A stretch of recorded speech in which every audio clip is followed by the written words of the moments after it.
Sebelumnya, perkenalkan nama saya Teja Ardiansah. Perkenalkan, nama saya Nina Jodul Mufida. Perkenalkan, nama saya Sultan Mawar Arifin. Perkenalkan, nama saya Siti Halimatus Sadia.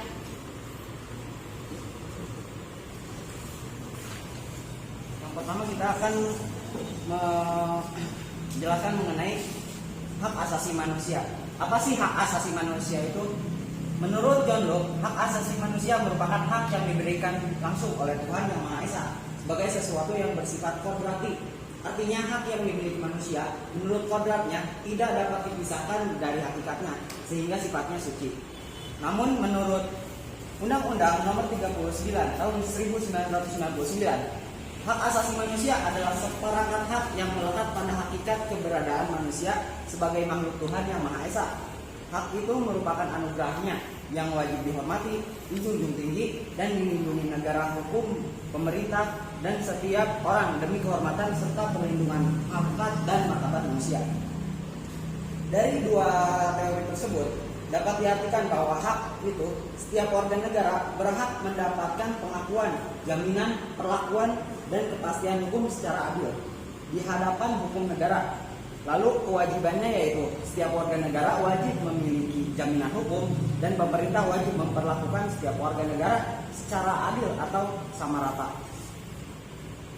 Selanjutnya untuk analisis akan disampaikan oleh Neng Najwa. Untuk analisis HAM, tadi sudah dijelaskan tentang pengertian HAM itu seperti apa. Nah, di dalam HAM itu bagaimana sih? Dalam HAM itu bagaimana sih isinya gitu? HAM itu seperti apa sih? Jadi dari kedua teori di atas dapat diartikan bahwa HAM merupakan hak-hak yang melekat pada hakikat keberadaan manusia yang diberikan langsung oleh Tuhan Yang Maha Esa, sesuatu yang bersifat kodrati dan suci yang harus dihormati, dijunjung tinggi, dilindungi negara, hukum, pemerintah, juga setiap orang demi kehormatan dan perlindungan harkat dan martabat manusia itu sendiri. Jadi teori di atas itu menerangkan bahwa HAM itu sudah ada sejak kita dilahirkan ke dunia. Jadi setiap masing-masing orang sudah punya haknya masing-masing. Hal tersebut tidak berarti bahwa HAM bersifat mutlak tanpa pembatasan, karena batasan seseorang adalah HAM yang melekat pada orang lain. Apabila HAM dicabut dari tangan pemiliknya, manusia akan kehilangan eksistensinya sebagai manusia. HAM merupakan instrumen atau alat untuk menjaga harkat dan martabat manusia. Jadi HAM itu sebagai alat, kalian punya HAM masing-masing. Jadi bentuk alat sebagai kalian punya martabat, punya harkat di mata manusia lain. Tanpa HAM, manusia tidak dapat hidup sesuai dengan harkat dan martabat manusianya.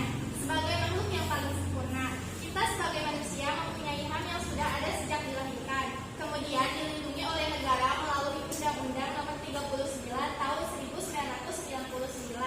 Negara menjamin HAM setiap manusia untuk dilindungi dan dipergunakan untuk hal-hal yang melanggar aturan negara. Jadi, hak asasi manusia itu sudah ada sejak kita dilahirkan ke dunia, dan hak asasi ini bersifat hakiki, bersifat tidak dapat dicabut, bersifat tidak dapat dibagi, dan bersifat universal. Dan Indonesia mengeluarkan undang-undang tentang HAM itu nomor 39 tahun 1999 itu menjamin perlindungan dan pengakuan HAM yang wajib dihormati dan dilindungi negara, hukum, pemerintah, dan setiap orang demi kehormatan dan perlindungan harkat martabat manusia. Sekian, terima kasih. Materi selanjutnya akan dijelaskan oleh Siti Halimatus Sadia. Jadi selanjutnya yaitu penerapan di lingkungan masyarakat. Contoh penerapan yang bisa dilakukan untuk menegakkan HAM di lingkungan masyarakat yaitu seperti membuat tata tertib yang sesuai dengan kondisi masyarakat, memberikan contoh yang baik kepada warga sekitar, melakukan kewajiban yang semestinya yang telah ada di masyarakat, tidak membeda-bedakan masyarakat berdasarkan golongan atau sebagainya, membantu tetangga jika mereka tengah berada dalam kondisi kesusahan, berusaha untuk tidak menyinggung perasaan tetangga, menghargai berbagai bentuk pendapat orang lain, serta berkomunikasi antar sesama dengan sopan dan santun. Nah, untuk perilaku upaya penegakan HAM yang tercipta di lingkungan masyarakat, itu tentu jika dilaksanakan dengan perlahan namun pasti akan menimbulkan rasa yang aman, damai, dan tentram sehingga tidak akan timbul perbuatan yang menyimpang dari kebenaran. Saling membantu atau saling tolong-menolong juga sangat dibutuhkan. Jika ada tetangga sekitar yang sedang dalam merasakan kesusahan atau sedang terkena bencana, nah kita bisa membantu untuk menghiburnya.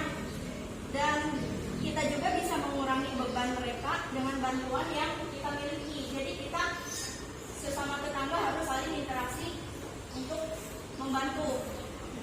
Untuk mewujudkan lingkungan masyarakat yang aman dan tentram juga bisa dengan menyelenggarakan program siskamling dan bisa mengadakan kegiatan membersihkan jalan beramai-ramai.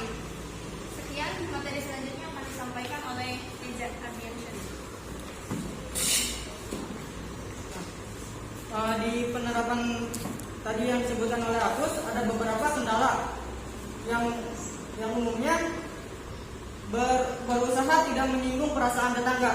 Nah, masih banyak di kita yang memiliki hubungan yang kurang baik sesama tetangga. Nah, yang menjadikan penyebabnya itu yang tidak rukun sesama tetangga. Yang kedua, tidak mengganggu ketertiban umum. Kendalanya yaitu masih banyak warga sekitar yang mengganggu ketertiban umum. Yang ketiga, turut membantu terselenggaranya masyarakat yang aman, damai, dan tentram. Masih banyak warga masyarakat yang cuek terhadap keamanan, kedamaian, dan ketentraman di lingkungannya.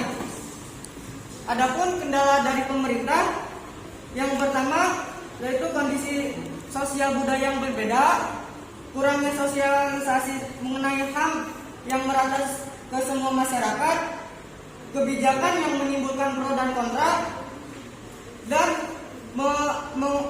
membuat pembuatan undang-undang yang tidak tepat sasaran. Nah, usaha penyelesaiannya adapun sebagai berikut. Yang pertama, menghormati orang lain. Yang kedua, memberi kepercayaan kepada pemerintah dan lembaga penegak HAM. Dan yang ketiga, melaporkan tiap pelanggaran HAM. Dan yang terakhir, menyebarluas informasi mengenai penegakan HAM. Ada yang ditanyakan?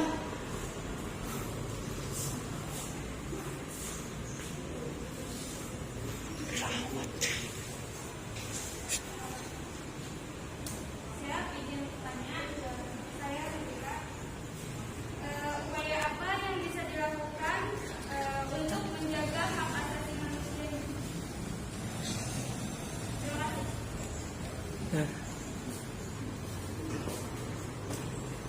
Baik, izin menjawab. Upaya untuk menjaga hak asasi manusia. Mungkin dari diri sendiri, kita harus sadar akan hak asasi manusia yang ada pada diri kita sendiri. Maka dari itu gitu, kita ya menunjukkan bahwa kita sendiri itu punya hak. Ketika hak kita diganggu, ketika hak kita mungkin orang lain merampas hak kita laporkan. Kan ada yang namanya upaya dari pemerintahan, yaitu Komnas HAM. Kita laporkan perampasan hak tersebut kepada Komnas HAM. Lalu mungkin kita bisa melakukan yang namanya itu penyampaian informasi kepada masyarakat, penyuluhan lah istilahnya kepada masyarakat luas mengenai HAM, bahwa mereka sendiri tiap individu itu memiliki HAM. Mungkin itu saja upaya yang bisa. Apa ada pertanyaan lain? Assalamualaikum warahmatullahi wabarakatuh. Kenapa nama saya Siti Kamila? Saya dari Tempat izin bertanya mengenai hak asasi manusia. Kan kita tadi ya suruh melapor ke Komnas HAM. Nah, dari Komnas HAM kan biasanya polisi itu dari Komnas itu membutuhkan bukti-bukti yang jelas. Nah, bukti apa aja yang bisa kita berikan kepada Komnas HAM tersebut? Ya, terima kasih. Wassalamualaikum warahmatullahi wabarakatuh. Untuk pelaporan ke Komnas HAM. Mungkin kita sendiri kan ya sekarang zamannya internet lah, kita ada yang namanya handphone. Kita bisa gitu potret, video atau foto untuk bisa menjadi bukti.